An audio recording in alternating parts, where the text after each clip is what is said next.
Opposition کا خیال یہ ہے کہ ناقابل یقین ہے یہ نمبر، اتنے اچھے نمبر ان کو نظر آ رہے ہیں. اس کا کوئی تعلق نہیں ہے کہ 2 سال پہلے کیا ہوا تھا، وہ ایک الگ بات ہے، اس پہ میں بالکل جواب دے دوں گا، مجھے کوئی اعتراض نہیں اس پہ جواب دینے کی، میں تو صرف اس سال کی بات کر رہا ہوں. اور آپ نے کہا کہ اپوزیشن کہتی ہے کہ اس سے پچھلے 5 سال جو ہے، میں پھر وہ پچھلے 2 سال پہلے کی میں بات ضرور کر لوں گا، لیکن اس سال دنیا میں تمام معیشتیں تباہ و برباد کر دی گئیں کووڈ کی وجہ سے. آپ کے ساتھ بھارت جو رہتا ہے، جو دنیا کی تیز ترین ترقی کرتے ہوئے ممالک میں سے ایک ہے، پچھلے 20 سال سے، کوئی 1 آدھ سال نہیں، پچھلے 20 سال سے وہ -7% پہ 70 سال میں اتنی خراب پرفارمنس نہیں ہوئی، ٹھیک ہے نا.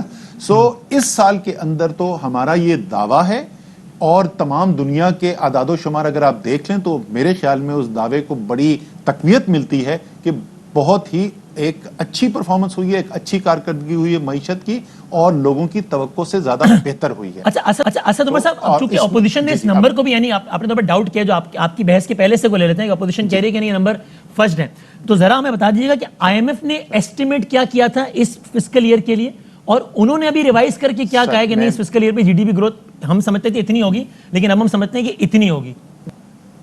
بڑا اچھا سوال ہے. آئی ایم ایف کے تخمینے کے بعد جائیں، کوئی 2.5-3% تھے، I M F, world bank وارا یہ سب کہہ رہے تھے 2.5 سے 3% ہوگا، ٹھیک ہے نا.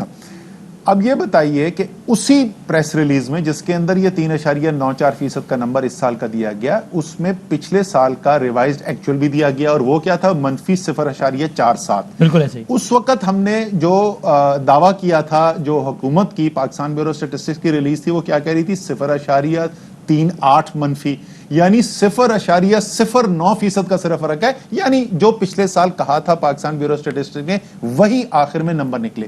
اس وقت آئی ایم ایف کیا کہتا تھا؟ -1.5% سے 2%. سو آئی ایم ایف نے پچھلے سال بھی انڈر ایسٹیمیٹ کیا، وہ تو اب سیٹل ہو گیا نا، یہ تو اب حقیقت آ گئی کہ آئی ایم ایف غلط تھا اور پاکستان کی حکومت نے جو کہا تھا وہ درست تھا. اس سال بھی جو ہے، جس وقت سال ختم ہوگا تم دیکھ لیں گے کہ آئی ایم ایف کا دعویٰ ٹھیک نکلا کہ نہیں نکلا. اس وقت ایک تنقید یہ ٹیکنیکل ایکسپرٹ سے، ماہرین سے، کوئی اسٹاک مارکیٹ بروکریج فرم سے یہ ضرور آ رہی ہے کہ یہ 3.94% جو ہے یہ پوری گروتھ کو ریفلیکٹ نہیں کر رہا، اور جب سال ختم ہوگا تو ہو سکتا ہے 4% سے اوپر، اور کچھ لوگوں نے کہا ہے کہ 4.5% تک بھی پہنچ جائے، جو ممکن ہے کہ اگر 4th کوارٹر اچھا چلتا رہا تو. اس وقت تو زیادہ جو نان پولیٹیکل جو اس وقت کرٹیسزم آ رہا ہے وہ یہ آ رہا ہے کہ ایکچولی گروتھ اس سے بھی زیادہ ہے. صدر آپ بہت کانفیڈنٹ ہیں کہ چونکہ ظاہر ہے معیشت تو ایسا معاملہ ہے کہ حکومت سے لاکھ اختلاف ہو سکتا ہے، لیکن معیشت اچھی چلے یہ ہر پاکستانی کی خواہش اس لیے بھی ہوگی کہ ہم ایک سیلفش اپروچ بھی دیکھ لیں. تو ظاہر ہے میرا اپنا معیار زندگی اس وقت بہتر ہوگا جب پاکستان کی معیشت بہتر ہوگی. تو اس میں تو مجھے کہنے میں کوئی آ رہی نہیں کہ کوئی بھی گورنمنٹ آف ڈے ہو، میری دعا ہوگی کہ پاکستان کی معیشت اچھی چلے. تو آپ یہ کانفیڈنٹ ہیں کہ اگر جب ہم اگلے سال ان دنوں میں ریوائز کر رہے ہوں گے سارے نمبرز کو، جب فائنل نمبرز آ رہے ہوں گے، ظاہر بھی ایسٹیمیٹڈ ہیں، تو یہ 4% سے ہو سکتا ہے، یعنی 1-8% اوپر نیچے ہو جائے، لیکن یہ کوئی بہت بڑا فرق نہیں آنے والا انشاءاللہ اس میں. ایسے ہی ہے جی، میرے خیال میں بہت بڑا فرق نہیں ہونا چاہیے، لیکن میں نے نمبر بنایا، نہ یہ سیاسی نمبر، یہ ٹیکنیکل لوگوں نے نمبر کیلکولیٹ کیا ہے. اور یہ بھی میں آپ کو بتا دوں کہ اس کے جو بڑے بڑے اس کے جز ہیں وہ ہر ماہ رپورٹ ہوتے ہیں. ہماری ترسیلات زر کتنی آنی ہے، اسٹیٹ بینک ہر ماہ رپورٹ کرتا ہے. ہماری بڑی صنعتوں کے اندر شرح نمو کیا ہو رہا ہے، یہ ہر ماہ رپورٹ کیا جاتا ہے. ہماری فصلیں جیسے جیسے وہ مکمل ہوتی جاتی ہیں، اور ان زیادہ تر اعداد و شمار میں جیسے لارج اسکیل مینوفیکچرنگ ہے، جس طرح زراعت کا ہے، صوبوں کے پاس سے ایسٹیمیٹ آتے ہیں، وہ ہمارے کوئی وفاق کے نمبر بھی نہیں ہوتے. تو وہ جو جیسے نمبر آتے رہے، اس سے لگتا یہی ہے کہ یہ مور اور لیس یہ نمبر ٹھیک نمبر ہے. ہو سکتا ہے جس وقت سال ختم ہو اس سے ذرا سا زیادہ ہو. صحیح ہے، مطلب ایک نیگلیجیبل فرق پڑ جائے. اگر اپ سائڈ ریویژن ہو تو پھر تو بہت ہی اچھی بات ہے، اگر ڈاؤن سائڈ بھی ہو تو ایک نیگلیجیبل ہو تو وہ تو ٹھیک ہے. ہم نے نون لیگ کے دور میں بھی دیکھا تھا 5.8 انہوں نے کہا تھا اور 5.5 پر ہم آ گئے تھے. سر آئی ایم ایف کے ساتھ اسد عمر صاحب آپ خود ظاہر ہے جب وزیر خزانہ تھے تو آپ نے خود بھی بات چیت کی ہے. نئے وزیر خزانہ نے بھی بہت واضح الفاظ میں یہ بات بتائی کہ کچھ معاملات ہیں جن پر ڈیڈ لاک کا لفظ انہوں نے تو استعمال نہیں کیا، لیکن یعنی میں اس انداز میں کہہ رہا ہوں کہ آئی ایم ایف کی خواہش ہے کہ ہم یہ اقدامات کریں، مثلاً پاور ٹیرفس، مثلاً ٹیکس ریٹ کے ساتھ ساتھ ٹیکس بیس دونوں میں اضافہ ہو، تاکہ جو ہے وہ ظاہر گورنمنٹ کے پاس زیادہ آمدن ہو. اور نئے وزیر خزانہ نے بتایا کہ ہم کچھ چیزوں میں آئی ایم ایف کو کہہ چکے ہیں کہ یہ ہم نہیں کر پائیں گے یا ہم نہیں کریں گے. تو اس پہ اب آپ کو اس وقت کرنٹ سٹیٹس اگر آپ اپنی معلومات کے مطابق بتا سکے تو. اور دوسرا ہے کہ ایسی صورت میں اگر ہم آئی ایم ایف سے معذرت کرتے ہیں تو اس کا یعنی کیا ورسٹ پاسبل آؤٹ کم کیا ہوتا ہے کہ وہ آپ سے کہیں گے نہیں جناب آپ یہ چیزیں کریں اپنے ذرائع آمدن بڑھانے کے لیے، اور حکومت نہ کرے تو پھر کیا، دین واٹ؟ دیکھیں اس وقت جو صورتحال ہے وہ ظاہر ہے اس کو فائنانس منسٹر ڈیل کر رہے ہیں آئی ایم ایف کے ساتھ. میں براہ راست اس کے اندر منسلک نہیں ہوں, لیکن کل بھی ایک بڑا تفصیلی سیشن ہوا تھا, وزیر اعظم نے چیئر کیا تھا اس کو, تو اس کی بنیاد پہ میں آپ کو یہ بتا سکتا ہوں کہ ہاں بات چیت چل رہی ہے آئی ایم ایف کے پاس اور کے ساتھ بات چیت چل رہی ہے فائنانس منسٹری کی, اور کئی چیزوں کے اوپر اتفاق ہے, کچھ چیزوں کے اوپر ابھی تک بات چیت چل رہی ہے, یہ بات درست ہے. لیکن یہ ٹیبل پہ اس وقت ایسا نہیں ہے کہ یہ کوئی پروگرام ہی ختم ہو جائے گا, ایسی کوئی چیز نہیں ہونے والی. ٹھیک ہے, یعنی یہ سوال پوچھنے کا مقصد یہ تھا کہ ظاہر ہے اگر آئی ایم ایف کے بجٹ, آئی ایم ایف سے لون لینے کے میں ifs and buts نہ ہو تو پھر تو ہر حکومت اور دنیا کی حکومت لینا کہ یار اور پیسے دے دو اور پیسے دے دو. ظاہر ہے خود عمران خان صاحب نے اور آپ لوگوں نے جب اپوزیشن میں بھی تھے اور جب حکومت میں بھی تھے تب بتایا تھا کہ آئی ایم ایف کے پاس اگر آپ جاتے ہیں تو اس کے یہ نقصانات بھی ہیں. تو اب اگر وہی چیزیں آئی ایم ایف کرنے کا کہہ رہا ہے اور اگر ہم نہیں کرتے تو میں ایک عام آدمی کے حصے سے سمجھنا چاہ رہا ہوں کہ پھر اس کا نتیجہ کیا ہو سکتا ہے. دیکھیں میں آپ کو اس لیے تو کہہ رہا ہوں نا کہ جو بات چیت چل رہی ہے مجھے اس کے اندر کوئی ایسی چیز نہیں نظر آتی کہ اتنی بنیادی کوئی فرق ہو جس کی بنیاد کے اوپر یہ پروگرام ختم کر دیا جائے. آئی ایم ایف کے پاس جانا کوئی اچھی چیز نہیں ہوتی. آئی ایم ایف کے پاس اس وقت جاتے ہیں لوگ, کوئی بھی معیشت اس وقت جاتی ہے جب معیشت تباہ و برباد ہو. یہ تو کوئی اس میں شک ہی نہیں ہے کہ آئی ایم ایف کے پاس جانا کوئی بہت اچھی چیز نہیں ہوتی, اور یا کوئی خوشی سے آپ کہہ رہے ہیں کہ خوشی سے جا کے قرضہ لیں, لیکن نہیں میں نے کہا اگر کوئی ifs and buts نہ ہوتے تو سب جاتے ہیں نا, لیکن ظاہر ہوتے ہیں اسی لیے جانا اچھی بات نہیں ہے. ہاں نہیں, مفت کے اگر پیسے دے رہا تو پھر شاید میں بھی اپنی ذاتی حیثیت میں پہنچ جاتا ہے ان کے پاس کہ یار ہمیں بھی دیں. سو دیر فور, لیکن جیسے میں کہہ رہا ہوں کہ جو جن چیزوں کے اوپر بات چیت چل رہی ہے مجھے جہاں تک میں پھر وہی کہوں گا کہ بہتر پرسن اس پہ کامنٹ کرنے کے لیے فائنانس منسٹر ہوں گے, لیکن جتنا مجھے نظر آ رہا ہے مجھے کوئی ایسی فرق نہیں نظر آ رہا ہے جس کے اوپر پروگرام ہی ختم ہونے کا کوئی خطرہ ہو. اور اسد عمر صاحب یہ ظاہر اگین اس کو ڈیل تو فائنانس منسٹر کر رہے ہیں, تو میں آپ سے یہ خبر نہیں پوچھ رہا, میں آپ سے ایک ٹیکنیکل انالیسس پوچھ رہا ہوں کہ ہم پاور ٹیرفز میں ہائیک دیے بغیر اس اگلے مالی سال میں گزارا کر سکتی ہے گورنمنٹ کہ اس کے ذرائع آمدن کے وہ دوسرے اتنے چیزیں ڈھونڈ سکتی ہے, اتنے ایونیوز ڈھونڈ سکتی ہے کہ پاور ٹیرفز میں انکریز نہ ہو اور اس کے بعد بھی معاملات ٹھیک چلتے رہیں. چونکہ اگین اس کا پس منظر یہ ہے کہ نئے وزیر خزانہ کہتے ہیں ہم نہیں کریں گے, آئی ایم ایف کہتا ہے لیکن ہم نہیں کریں گے.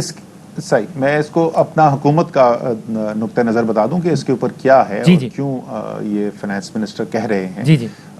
ہم نے ایک نہیں کئی بڑے فیصلے کیے اس پاور سیکٹر کے ریفارم کے لیے. اس کے اندر آئی پی پی ری نیگوسیشن اور ان کے ریٹ آف ریٹرن کم کرنے کا بھی کام ہوا. جو اسٹیٹ اونڈ انٹرپرائزز ہیں ان کے ریٹ آف ریٹرن کم کیے گئے. ایل این جی جس کو مسٹ رن ڈکلیئر کیا گیا تھا, جس سے بہت مہنگی بجلی بن رہی تھی, وہ ہم نے ختم کیا. جو لو ایفیشنسی پلانٹس تھے ان کو بند کیا اور ڈی لائسنس کیا, اور اسی طریقے کے ہم کئی جو ہیں وہ فیصلے کرتے گئے. ٹرانسمیشن نظام کے اندر بہتری کی تاکہ جو ہائی ایفیشنسی پلانٹس ہیں جو لاک ہو جاتے تھے, سپلائی نہیں کر سکتے تھے پیک لوڈ کے وقت, ان کے لیے انویسٹمنٹ کر کے اس کو کھولا گیا, اور بہت ساری چیزیں کی گئی. اس نتیجے میں ہمارے جس رفتار سے گردشی قرضے کے اندر اضافہ ہو رہا تھا وہ رفتار کم ہو گئی, واضح طور پہ کم ہو گئی. اور جیسے میں پچھلے 2-3 دن سے بتا رہا ہوں کہ آخری سال جو مسلم لیگ نون کا تھا, ایک سال میں گردشی قرضوں کا اضافہ 450 ارب تھا. اس سال جو ہے کم سے کم اس میں 100 ارب روپے کمی ہوگی اس اضافے کے اندر, اور ہو سکتا ہے کہ 125-130 ارب روپے بھی اس کے اندر کمی ہو جائے. تو یہ ہم کہہ رہے ہیں کہ کیونکہ ہم نے یہ بہتری اچیو کر لی ہے تو اس لیے مزید قیمتیں نہ بڑھائی جائیں. معیشت کو ہم چاہتے ہیں کہ اس کی شرح نمو کے اندر اور اضافہ ہو اور عوام کے اوپر بوجھ بھی نہ پڑے. ٹھیک, اچھا یہ ساتھ میں بھی یہ خبر بھی ناظرین سے بھی شیئر کر لیتے ہیں. اگین یہ ایک خبر ہے, اچھی بات ہے. جے پی مارگن کی رپورٹ کا حوالہ بھی دیا ہے ایک منسٹر نے, اور ہم اس کے آپ کو کچھ سیرین فیچرز بھی بتائے تھے. جے پی مارگن کہتا ہے کہ رواں سال پاکستان کا جی ڈی پی 4.7% بھی ہو سکتا ہے. 4.7%. یہ کرنٹ فسکل ایئر کی بات کر رہے ہیں, جس کا اگرچہ گورنمنٹ کا بھی دعویٰ ہے کہ 3.9 یا 4% ہوگا. اگرچہ اسد عمر صاحب نے بھی کہا کہ کئی اور آزاد تجزیہ کاروں کا خیال ہے کہ یہ اس سے زیادہ اوپر بھی جا سکتا ہے.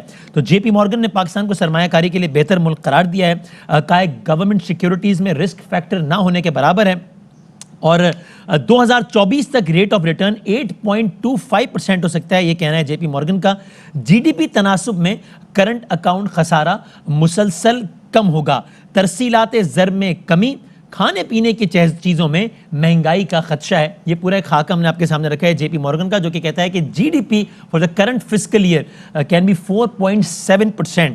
اچھا, اب اسد عمر صاحب اگین یہ آپ نے بھی بات کہی تھی کہ کچھ لوگوں کا تو یہ خیال ہے کہ اس کا اپورڈ ریویژن ہوتا ہے, بڑی اچھی بات اگر ہو تو یہ تو بات آ گئی. اب اس میں آخر میں جو کہتے ہیں جناب کھانے پینے کی چیزوں میں مہنگائی کا خدشہ ہے, باقی بہت ساری اچھی چیزوں کے ساتھ ساتھ, تو اب آپ اس میں یہ بتائیے گا کہ اگر کوئی ایک عام آدمی, اسد عمر صاحب کچھ کہہ رہے ہیں؟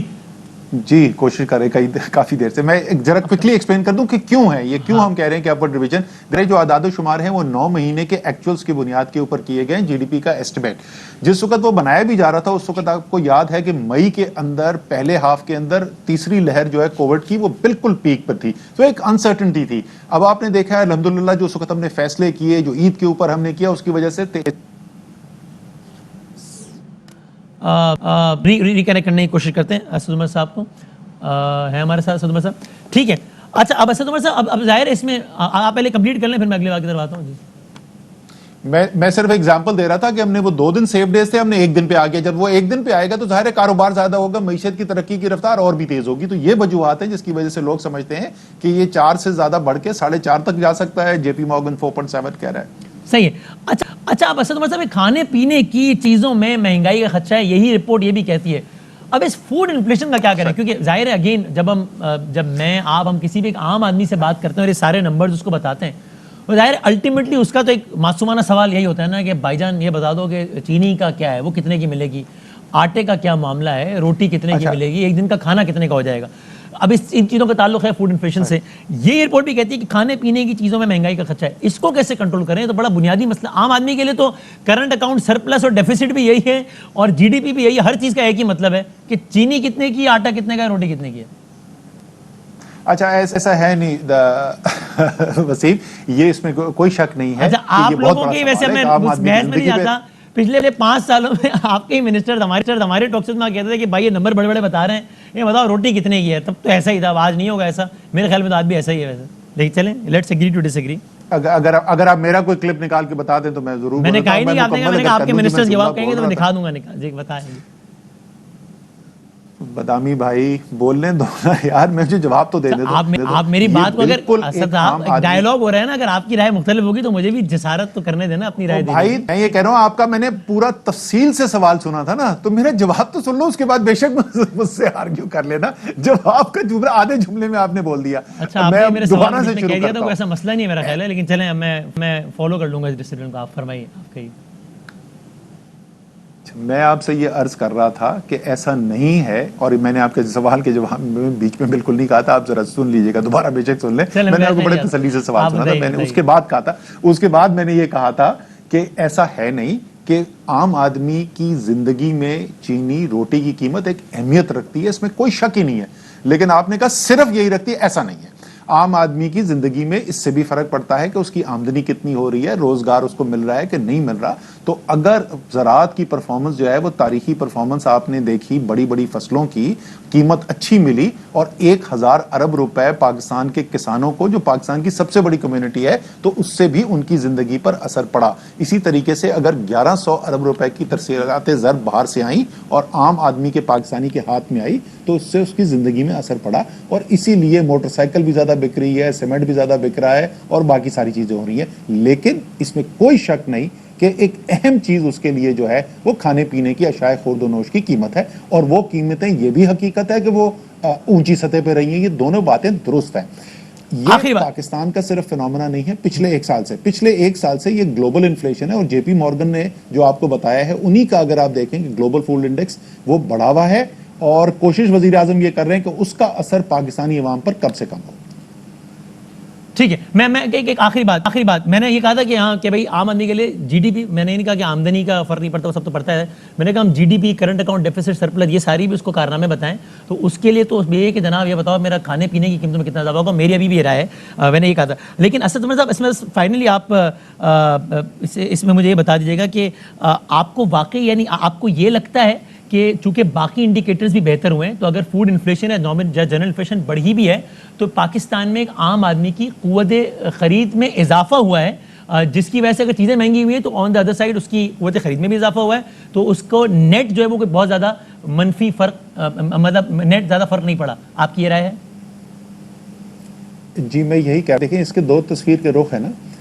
میں اور آپ جو ہیں وہ جا کے آلو خریدتے ہیں, جب آلو کی قیمت بڑھتی ہے تو ظاہر ہے ہمارے پر اس کا منفی اثر پڑتا ہے, لیکن جو آلو کا کاشتکار ہے اس کو بہتر قیمت ملتی ہے. تو ابھی ہم نے جو دیکھا, آپ کو میں نے اعداد و شمار جو دیے, تقریباً 1000 ارب روپے کا تخمینہ ہے کہ پاکستان کے کسان کے ہاتھ میں زیادہ گیا. 93% کاشتکار جو ہے وہ چھوٹا کاشتکار ہے, تو بالکل اس آمدنی سے فرق پڑتا ہے. اسی طریقے سے کنسٹرکشن کے اندر جو بوم آیا تو یہ دیہڑی دار مزدور جو ہے جب اس کو مزدوری ملتی ہے تو اس کے پاس قوت خرید بہتر ہوتی ہے. اسی طریقے سے ٹیکسٹائل جو ہے سب سے بڑی انڈسٹری جو ہمارے امپلائمنٹ دیتا ہے, اور خاص طور پہ دیہڑی دار مزدور کو, وہ ٹیکسٹائل ہے. وہ ٹیکسٹائل کی انڈسٹری جہاں سریے کے دام پہ بک رہی تھی, وہاں پر آج بوم آیا ہوا ہے. فیصلہ آباد میں ٹیکسٹائل کے ورکر کی کمی ہوئی بھی ہے. تو یہ ساری مثبت چیزیں بھی ہیں, اور اس کے ساتھ جو خرد و نوش کی چیزیں ہیں ان کی مہنگائی جو ہے وہ منفی بھی ہے. دونوں چیزیں حقیقت ہیں. ٹھیک ہے, ٹھیک ہے, بہت شکریہ Asad Umar sahab, thank you very much sir for giving اس ٹائم. پاکستان کے وفاقی وزیر اسد عمر صاحب ہمارے ساتھ موجود ہیں. اسی دوران جو ایک رسم ہوتی ہے وہ ادا کر دی گئی ہے. پاکستان کے وزیر خزانہ نے, یعنی کہ شوکت ترین صاحب نے, جنہوں نے حال ہی میں منصب سنبھالا ہے, انہوں نے اقتصادی سروے یہ پیش کر دیا ہے اس مالی سال کا وزیر اعظم پاکستان جناب عمران خان صاحب کو. شہری رحمان صاحبہ پاکستان پیپلز پارٹی کی سینئر رہنما آف کورس ہمارے ساتھ موجود ہیں. السلام علیکم شہری رحمان صاحبہ. جی السلام علیکم. اچھا شہری رحمان صاحب, اب یہ گورنمنٹ یہ کہتی ہے کہ بھائی دیکھیے وہی اپوزیشن جو کل تک ہمیں تانے دے رہی تھی کہ دیکھو بھائی معیشت کا بیڑا غرق کر دیا, کہاں 5.5% پہ چھوڑ کے گئے تھے تو کہاں 1% پہ آئے, پھر اور -0.4 ہو گیا. اب اس اپوزیشن کے پاس یہ الزام لگانے کے علاوہ کچھ ہے ہی نہیں کہ نہیں یہ تو جھوٹ بول رہے ہیں, یہ تو جھوٹ بول رہے ہیں. چونکہ اپوزیشن خود بھی اتنی حیران ہے اس بات پہ کہ جناب ہم جو ہے وہ 4% تک لے گئے جی ڈی پی گروتھ کو, جو کہ اپوزیشن کے لیے بھی سرپرائز ہے. ابھی میرے ہاتھ میں جے پی مورگن کی انویسٹر ایڈوائزری ہے, وہ کہتے ہیں اٹ کین ایون ریچ 4.7%. تو گورنمنٹ یہ سارے حوالے دیتی ہے کہ بھائی یہ تو ہم نہیں کہہ رہے, تو آزاد ذرائع بھی یہ کہہ رہے ہیں. تو اب اپوزیشن کے بعد ایک ہی الزام رہ گیا ہے کیونکہ بھائی جھوٹ بول رہے ہیں. جی شکریہ وسیم بھائی. بات یہ ہے کہ یہ الزامات کی انبار نہیں ہم لگانا چاہتے. ایشو یہ ہے کہ پہلے تو انہوں نے جو گروتھ بتایا ہے جی ڈی پی کا 4%, وہ ابھی کوئی 2 ہفتے ہی پہلے ورلڈ بینک اور آئی ایم ایف نے کچھ اور اعداد و شمار دیے تھے. ایک نے 1.5% دیا تھا آئی ایم ایف نے, آپ کو شاید یاد بھی ہوگا, اور دوسرا ورلڈ بینک نے 2%. ہم تو کہتے ہیں چلیے اگر پاکستان کی سوری پہلے اسی پہ بات کر لیں, پھر آپ آگے کنٹینیو کیجیے گا. اس پر وہ یہ کہتے ہیں کہ آئی ایم ایف نے, یہ پہلی مرتبہ نہیں ہے اور یہ تو فیکٹ ہے, آپ مجھ سے بہتر جانتی ہیں کہ آئی ایم ایف نے اکثر ہمارے معیشت کے شرح نمو کے غلط اندازے لگائے ہیں. And the previous fiscal year is a recent and latest example of that, کہ جب ہمارا ریوائز ہو کر آ گیا ہے نمبر -0.47, آئی ایم ایف -1.5 کی بات کر رہا تھا. تو وہ کہتے ہیں وہ نئی بات نہیں ہے کہ آئی ایم ایف نے غلط اندازہ لگایا ہو, اب کی دفعہ بھی ایسا ہی ہے. تو پھر آئی ایم ایف پر اتنا تکیہ کیوں ہے کہ آج کی آپ نے تازہ خبریں اور شاید سرخیاں تو دیکھی ہوں گی جس میں لکھا ہے کہ آئی ایم ایف کے انتظار میں ہے کہ وہ اپروو کریں. یہ پہلی دفعہ میں نے, آئی ایم ایف پروگرام 20 سے 23 ہوئے ہیں پاکستان میں, لیکن یہ پہلی دفعہ میں نے دیکھا ہے کہ بجٹ انتظار کر رہا ہے. اب 11 تاریخ کو بجٹ ہے, کبھی اتنی دیر نہیں ہوتی. اگر ہم سگنل میں ایشو تو بشک ہم ٹیلی فون پہ لے سکیں اگر, تاکہ انٹرپٹڈ سن سکیں. ذرا دفعہ ریکنیکٹ کر لیتے ہیں شہری رحمان صاحبہ کو. بے شک ہم اگر مجھے ٹیلی فون لائن پہ دے سکیں تاکہ ہم انٹرپٹ سن سکیں شہری رحمان صاحبہ کو. بریک پہ چلیں, ٹھیک ہے, ہم ڈسکشن اور ٹرانزیشن کو آگے کنٹینیو کرتے ہیں. ایک چھوٹا سا بریک لیں گے. ہم نے اکنامک سروے کا بھی انتظار ہے, آپ نے گورنمنٹ کی اوپینین سن لی, اپوزیشن کی رائے بھی آپ کے سامنے رکھ رہے ہیں. کوشش کر رہے ہیں اس کو جتنا ذرا سہل انداز میں رکھ سکیں تو, اور تاکہ مناسب گفتگو رہے سب کے لیے. ایک بریک کے بعد دوبارہ حاضر ہو. خوش آمدید کہتے ہیں آپ کو. شہری رحمان صاحب ہمارے ساتھ موجود ہیں. اچھا آپ نے بتایا کہ بجٹ عام طور پہ اتنا تاخیر کا شکار نہیں ہوتا, ابھی آئی ایم ایف کی کچھ اپروولس کا انتظار ہے اس لیے. لیکن شہری رحمان صاحب ہمارے جو کرنٹ فائنانس منسٹر ہیں وہ تو آن ریکارڈ یہ کہہ چکے ہیں کہ آئی ایم ایف سے کئی چیزوں پر ہم نے معذرت کر لی. انہوں نے بتایا ہے پریسائسلی کہ پاور ٹیرس میں اضافے, بجلی کی قیمتوں میں اضافے کے حوالے سے آئی ایم ایف چاہتا ہے, ہم نے معذرت کی ہے. کچھ ٹیکس ایگزمپشنز جو ہم نے دی ہوئی ہیں وہ آئی ایم ایف چاہتا ہے ختم کر دیں. ہم نے کہا ہے کہ ہم کچھ پہ ختم کریں گے لیکن اکثر پہ ختم نہیں کریں گے. تو وہ تو آن ریکارڈ یہ کہہ چکے ہیں کہ ہم آئی ایم ایف کی یہ باتیں نہیں مانیں گے. دیکھیے میں آپ سے گزارش یہ کروں کہ آئی ایم ایف سے جو بھی آپ باتیں کر رہے ہیں آن ریکارڈ یا نہیں, آپ اس طرح آپ کو اس طرح گچی سے آئی ایم ایف نہیں پکڑے ہوئے ہوتا کہ آپ کی بجٹ ڈیلے ہو رہی ہے, کہ آپ کے بالواسطہ ٹیکسز پر جھگڑے ہو رہے ہیں, اور آپ یہ اصل سوال پھر پوچھنے کے لیے ہوتا ہے کہ اصل کہانی کیا ہے، کیونکہ سوری ٹو سے ان کی کوئی کریڈیبلٹی اب نہیں رہی.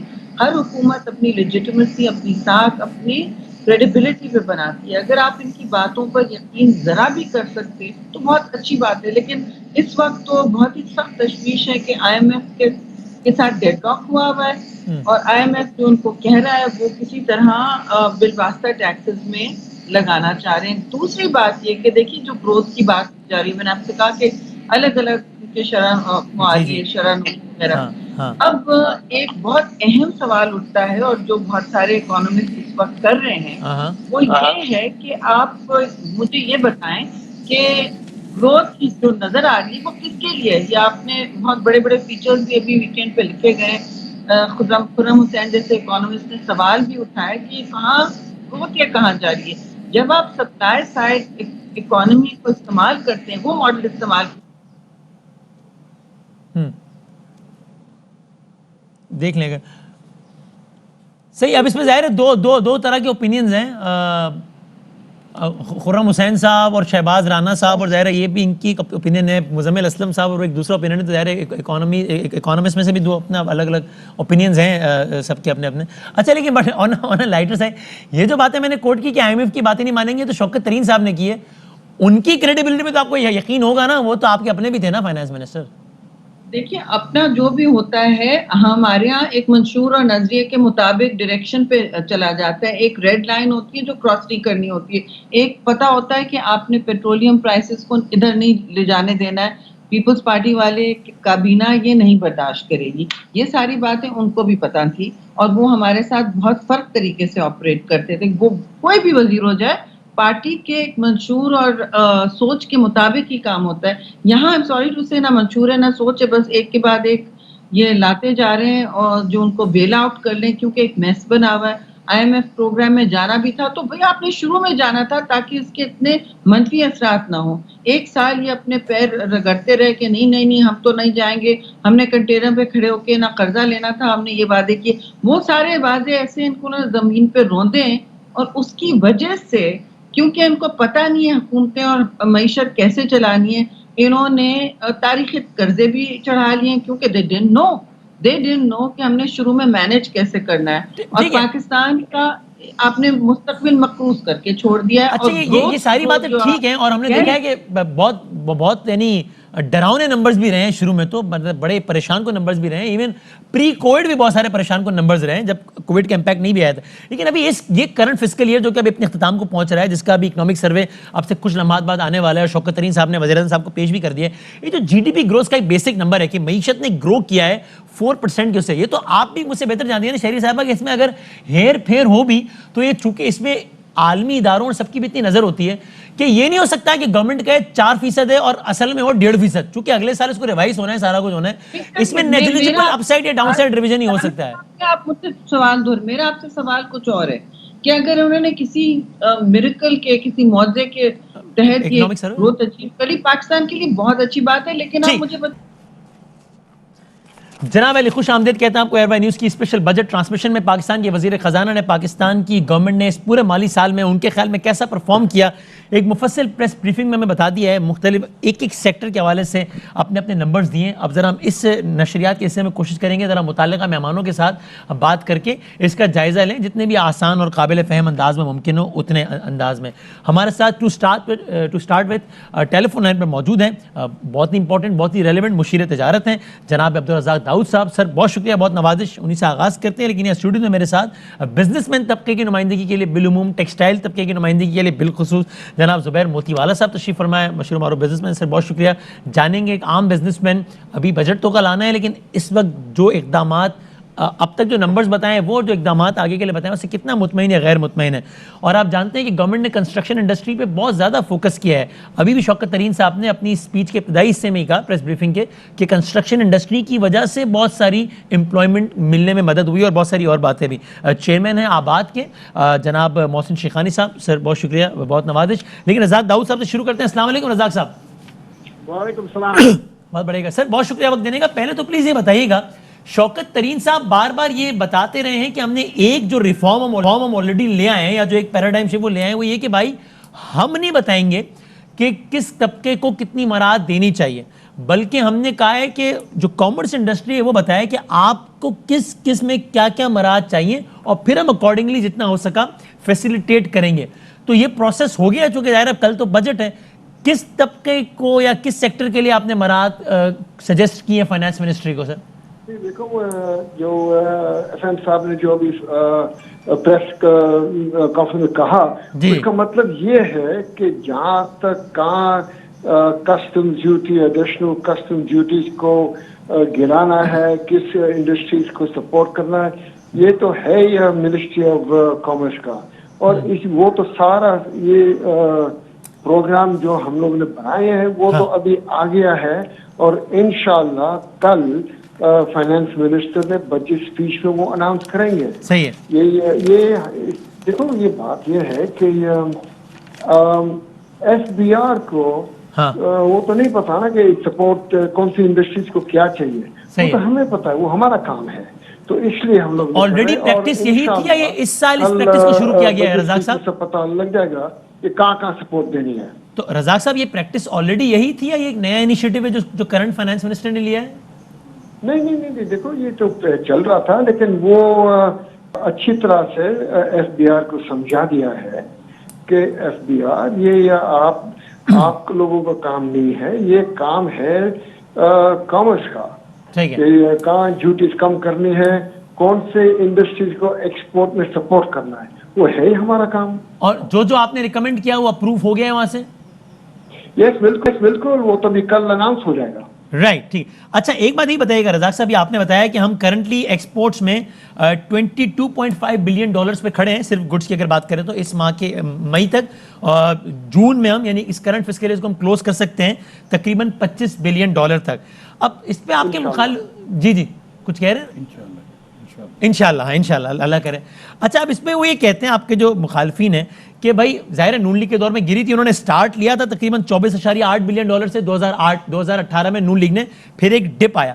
وہ کہتے ہیں اتنی ڈی ویلیویشن کے بعد اور 3 سالوں کے بعد اگر یہی ہے جو اچیو کیا، جو کہ آپ کے نمبر کو اگر لے لیں 25 بلین ڈالر، تو یہ تو ایک 1% کا انکریز ہے. تو آئیڈیلی اس سے زیادہ انکریز ہونا چاہیے تھا after 3 years and after so much of devaluation. Razzaq صاحب دیکھو بات یہ ہے ڈیویلیوشن کے بعد پلیز آپ کو یہ یاد رکھنا پڑتا ہے کہ جنوری 2020 میں دنیا میں کووڈ آ گیا، پینڈیمک آ گیا، سارے دنیا کی منڈی بند ہو گئی. تو میں سمجھتا ہوں کہ کووڈ کے باوجود ہم لوگوں نے یہاں تک لے کے آئے ہیں، یہ تو بہت اچھی بات ہے. کہ آپ کو پتا ہے، مجھے پتا ہے، امریکہ بند تھا، یورپ بند تھا، چائنا بھی نہیں جا سکتے تھے، جاپان بھی یہ بند تھا. تو یہ میں سمجھتا ہوں اس کا ہم نیکسٹ فسکل ایئر کا کتنا ٹارگٹ کر رہے ہیں رزاق صاحب؟ جی نیکسٹ جو ابھی اپ کمنگ فسکل ایئر ہے اس میں ہم ایکسپورٹس کہاں ٹارگٹ کر رہے ہیں؟ میرا ٹارگٹ یہ ہے کہ گڈز اور سروسز دونوں مل کر انشاءاللہ 35 بلین کا ٹارگٹ ہے. 33. اور اگر صرف گڈس کی بات کریں تو؟ جی اگر 35 کہہ رہے ہیں، اور اگر صرف گڈس کی بات کریں تو؟ اور گڈس کی ہوگی تو تقریباً 29 یہی ہوگا. رائٹ، تھینک یو، بہت شکریہ رزاق داؤد صاحب ہمارے ساتھ موجود. اچھا میں ذرا اسٹوڈیو میں آتا ہوں تاکہ ریلیونٹ لوگوں سے ہم بات کرتے ہیں. کہتے ہیں زبیر بھائی پہلے ذرا آپ بتائیں، میں نے سر بہت شکریہ دونوں کا. یہ ابھی شوکت ترین صاحب، میں بطور مجموعی ایکسپورٹس کی بات کر رہا ہوں، یہ کتنی ریئلسٹک بات آپ کو لگتی ہے کہ ہم اس ایکسپورٹ کے اس کو 28-29 بلین ڈالر تک اگلے مالی سال میں لے جا سکتے ہیں؟ اور ابھی تو میں نے سوال ان سے کیا، آپ نے انڈیپینڈنٹ انالیسس دیں. 24.8 بلین ڈالر سے وہ شروع ہوئے تھے 2018 میں، پھر ڈپ آیا، اس میں 20 تک گیا.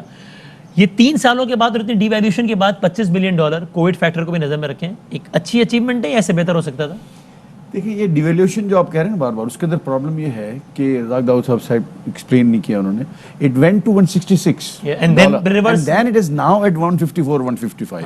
تو پہلے ہم یہ کرتے، پہلے ہم جو نا آنکھیں بند کر کے مال بیچ دیتے تھے کہ یار 158 میں گن رہے نا، انشاءاللہ 160 بڑھنا ہی ہے، بڑھنا ہی. اب ریورس گیئر پہ لگا، اب وہ ریورس لگا اور ہمارے کو جو ہے نا یہ پرابلم ہوا ایکسپورٹ کرنے میں. تو یہ اٹس اے ڈفرنٹ اسٹوری. اور یہ بات بالکل صحیح ہے کہ Covid has actually change the world. اگر ہم واپس ادھر آئے ہیں تو ایکچولی اگر آپ اس کو یوں دیکھیں